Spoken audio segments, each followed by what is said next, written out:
If you're watching this video, you already know about the wide variety of information and communication platforms, or ICTs, being used to compensate for the physical co-presence deprivations that COVID-19 has caused us. Throughout your experiences with these applications, you may also have noticed that some ICTs are better than others at helping us cross the digital divide and make us feel as though we're physically there with the person we're trying to connect with. Social presence theory proposes that this is because ICTs vary according to their richness and synchronicity, which, put together, help us convey social presence, which is the feeling of being physically there with someone. Media richness and synchronicity are important for everyone as they facilitate communication satisfaction, especially when the message is equivocal or emotionally complex. However, understanding how best to convey social presence virtually is especially important to long-distance romantic couples, or LDRs, since studies have linked social presence to relationship satisfaction, which itself is linked to individual functioning and well-being. Two key components of social presence are media richness, or the ability to convey multiple cues, such as verbal messages, body language, and tone, and synchronicity, i.e. communicating through a direct channel with few delays or breaks to self-edit and review messages. Media richness and synchronicity are outlined further in the handout, but generally, social presence is highest in face-to-face interactions since multiple social cues can be conveyed back and forth in live time, while ICTs like emails are lower as they lack synchronicity and multiple cues.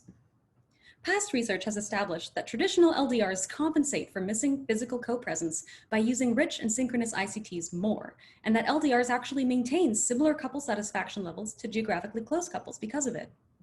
Since previous research ranks ICTs by social presence and lacks social distancing or quarantining apart geographically close couples, or QAGCRs, this study was designed to quantify whether and by how much Toronto QAGCRs and LDRs increased their conveyance of social presence through ICTs during lockdown, and whether these groups differ in relationship satisfaction.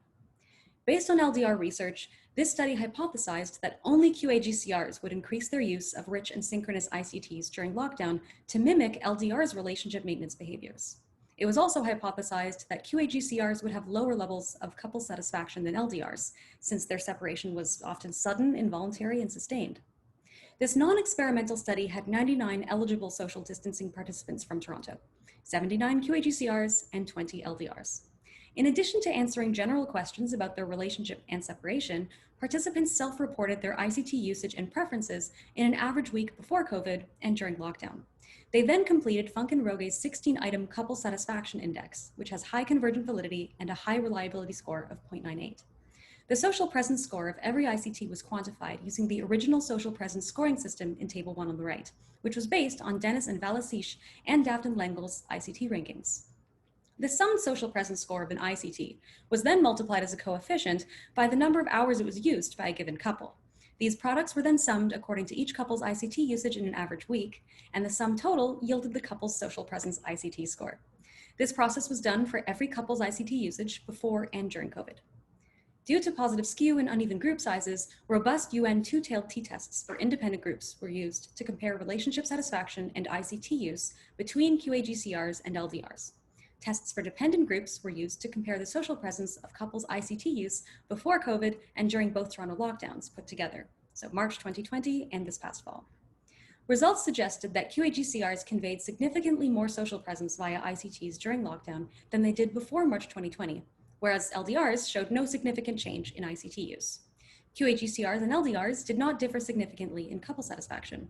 The robust t-test did not yield a statistically significant difference between the ICT use of QAGCRs and LDRs during lockdown, but an explanatory effect size of 0.32 suggests that this difference may be clinically significant.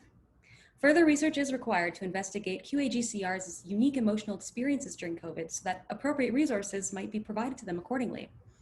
Overall, the study extended LDR research to understand and measure how QAGCRs may be similar to and distinct from traditional LDRs. Notable limitations of the study include that its subjective social presence scoring mechanism has not yet been validity tested. Another is that measuring sexuality, ethnicity, or pre-COVID couple satisfaction was not feasible. Finally, we could not test for interactions between ICT use and couple satisfaction, and we did not distinguish between QAGCRs according to their social distancing styles.